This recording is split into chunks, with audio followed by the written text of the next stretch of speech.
Here is my part 2 to my assignment 1. The overall topic that I'm exploring is, can training teachers and educators about multiculturalism improve their overall quality of teaching? I've chosen the article examining the impact of critical multicultural education training on the multicultural attitudes, awareness and practices of nurse educators by Beard, K. from 2016. The driver of this study was in response to the Institute of Medicine's report that stressed the importance and need for an increase in racial and ethnic diversity.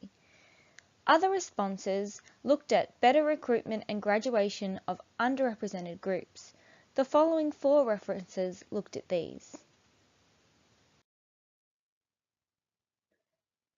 Previous research resulted in small percentage increase from underrepresented groups in nursing. However, none of them successfully closed the gap.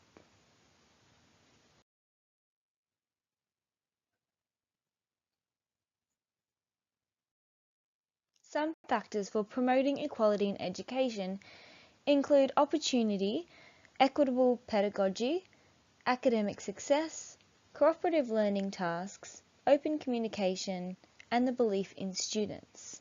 These are ways that we can promote equality in education.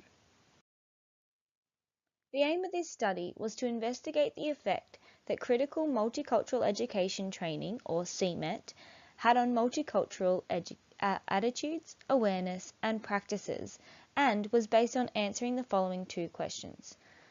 Firstly, the study looks at, does CMET influence the multicultural attitudes and awareness of nurse educators? And secondly, does CMET strengthen the educator's likelihood to adopt multicultural practices?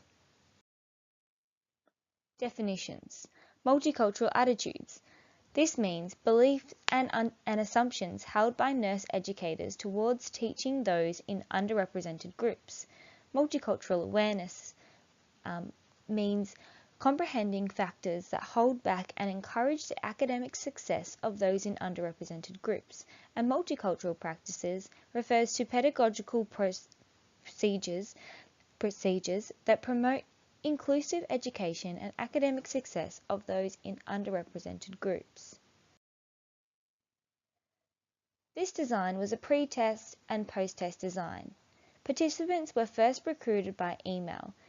The consent was given by submitting the survey, and this instruction was included on the original email. Those who responded to the email were then invited to attend a training session. This training session was offered twice, however, participants only needed to attend one.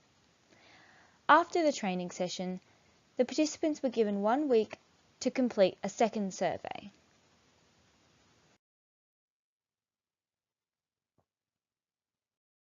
The training sessions were based on Bank's 5 key dimensions of multicultural education.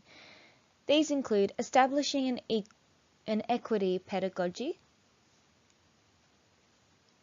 knowledge construction, content integration, prejudice reduction, and empowering school culture and social structure.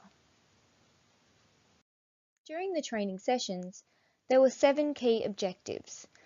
Firstly, to define critical multicultural education, to discuss the significance of workforce diversity, to identify attitudes towards teaching culturally diverse students, to discuss strategies for integrating dimensions of multicultural education into nursing education, to identify practices that promote learning for culturally diverse students, to summarise barriers to implementing multicultural education strategies in nursing education, and finally, to design pedagogical practices that reflect an understanding of critical multicultural education.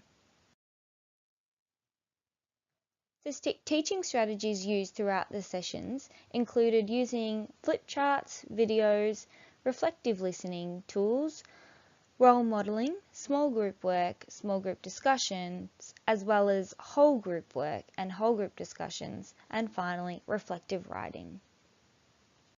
Although there was initially a high response to the initial email, only 37 participants completed the second survey after attending the training session.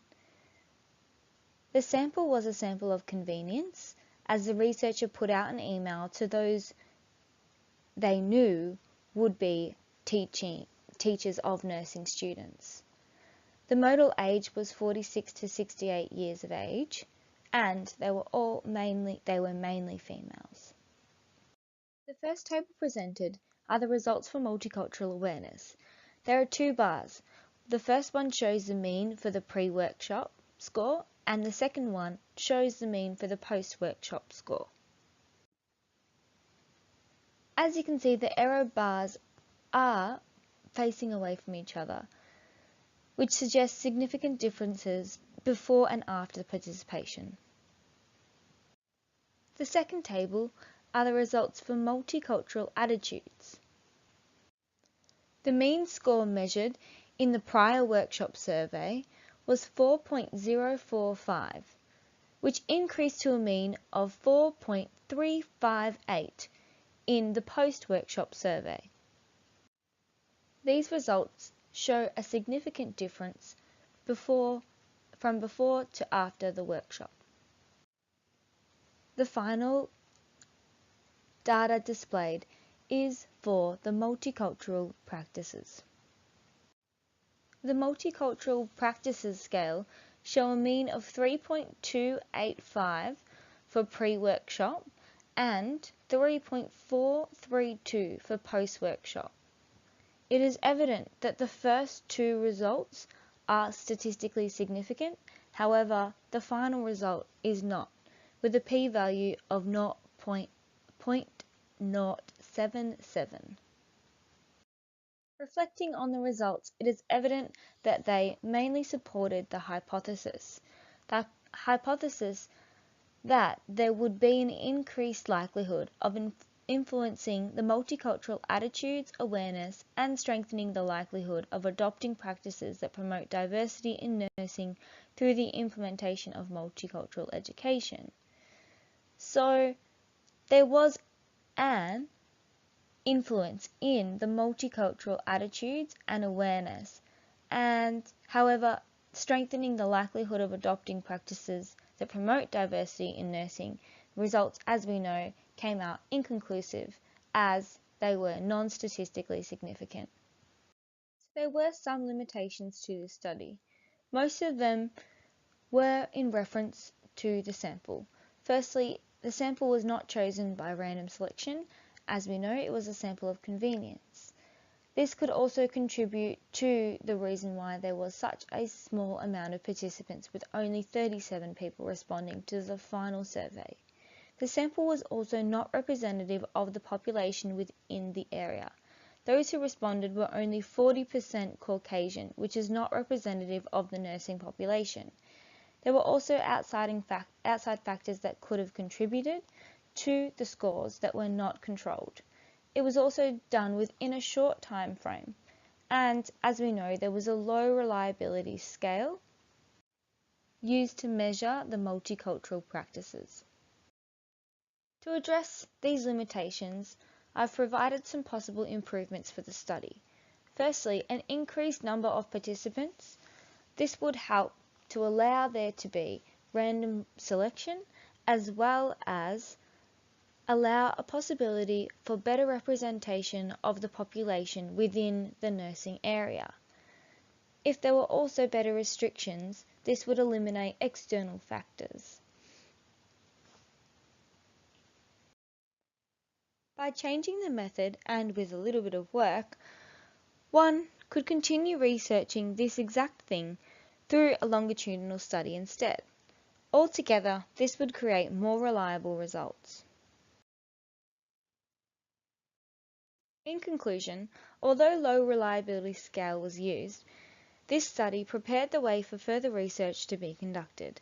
The educators involved now have a variety of skills and approaches to use within their nursing students to promote diversity and inclusion.